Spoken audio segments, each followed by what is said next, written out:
kali ini adalah menulis sebuah berita. Oke?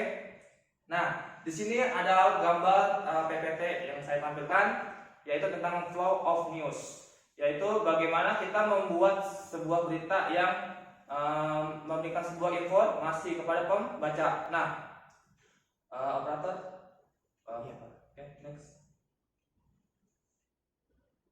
Oke, pembahasan kali ini ada 7 perencanaan, mengumpulkan bahan, menulis berita, mengedit, tata letak, cetak, dan distribusi. Oke, sebelum saya masuk pembahasan, jadi gini, pernahkah kalian berpikir sebuah koran? Nah, saya memberikan contoh sebuah koran aja.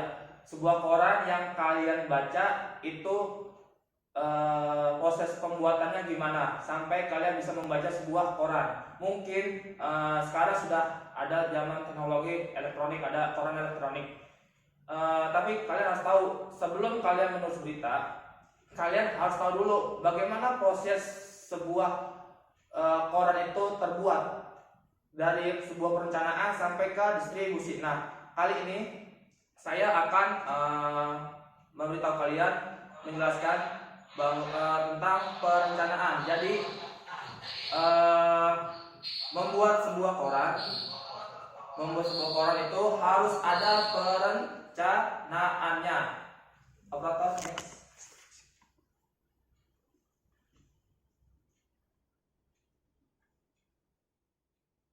Ya, perencanaan.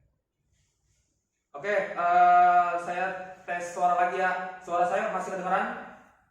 Tolong di chat di kolom komentar.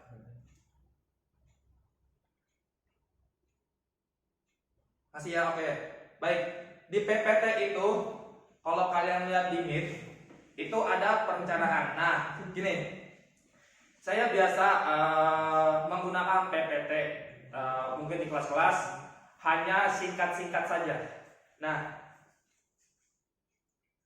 halo, suara saya masih dengan jelas atau masih serak-serak? Jelas ya? Oke. Di sini soalnya ada yang bilang enggak Pak, kresek-kresek. Oke, gini.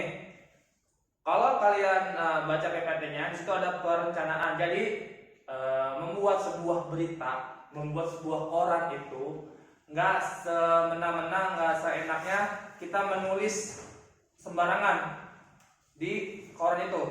Kita harus mempunyai perencanaan yang matang. Yang pertama, di sini ada 3 perencanaan. Yang pertama, menentukan peristiwa. Yang kedua, sedang terjadi. Dan yang ketiga, telah terjadi. Pak, ditulis. Nanti ya. Oke, masih PPT tadi, masih PPT yang perencanaan. Oke, di sini saya akan menjelaskan perencanaan dulu. Perencanaan yang pertama, menentukan peristiwa atau event. Jadi begini, kalau kalian tahu wartawan itu bisa disebut dengan jurnalis. Oke, ingat, wartawan bisa disebut dengan jurnalis. Nah, wartawan itu harus menentukan peristiwa apa saja yang akan diberitakan di media cetak atau di media koran. Nah, wartawan harus mempunyai referensi berita yang sedang hangat-hangatnya, yang lagi hot news. Oke. Terus yang kedua, sedang terjadi, X bencana. Yang dimaksud sedang terjadi itu yang benar-benar terjadi. Contohnya kita ambil yang simple saja, yang mudah saja, yaitu tentang wabah pandemi COVID-19. Nah, ketika sedang wabah pandemi COVID-19 ini, pasti wartawan sudah mencari bahan-bahan berita, bahan-bahan referensi tentang pandemi COVID-19. Lalu yang ketiga, telah terjadi. Mungkin yang ketiga ini, bencana-bencana yang sudah terjadi di Indonesia. Mungkin bisa sebulan yang lalu atau 2 bulan yang lalu diberitakan. Tapi yang di sini saya tekankan adalah yang sedang terjadi. Oke. Lalu yang di bawahnya. Jadi perencanaan itu selain 3 yang tadi saya jelaskan, itu ada menentukan sudut pandang atau angle.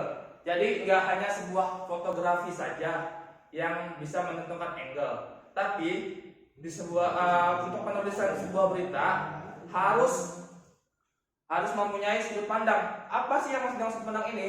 Mungkin di dalam fotografi angle-nya itu maksudnya bagaimana posisi yang tepat untuk mengambil sebuah gambar. Nah, kalau di sebuah berita atau di pembuatan berita, kita harus tahu berita apa saja yang akan kita bahas dan kita gali informasi sedalam mungkin. Oke. Lalu yang ke bawahnya menemukan narasumber. Nah, menemukan narasumber itu orang yang akan dimintai sebuah keterangan atau data. Nah, menemukan narasumber itu ada 2 caranya, wawancara dan observasi. Wawancara itu adalah 2 orang, jadi si jurnalis dan narasumber. Dan observasi itu adalah terjun langsung ke dalam lapangan. Lapangan adalah tempatnya ya.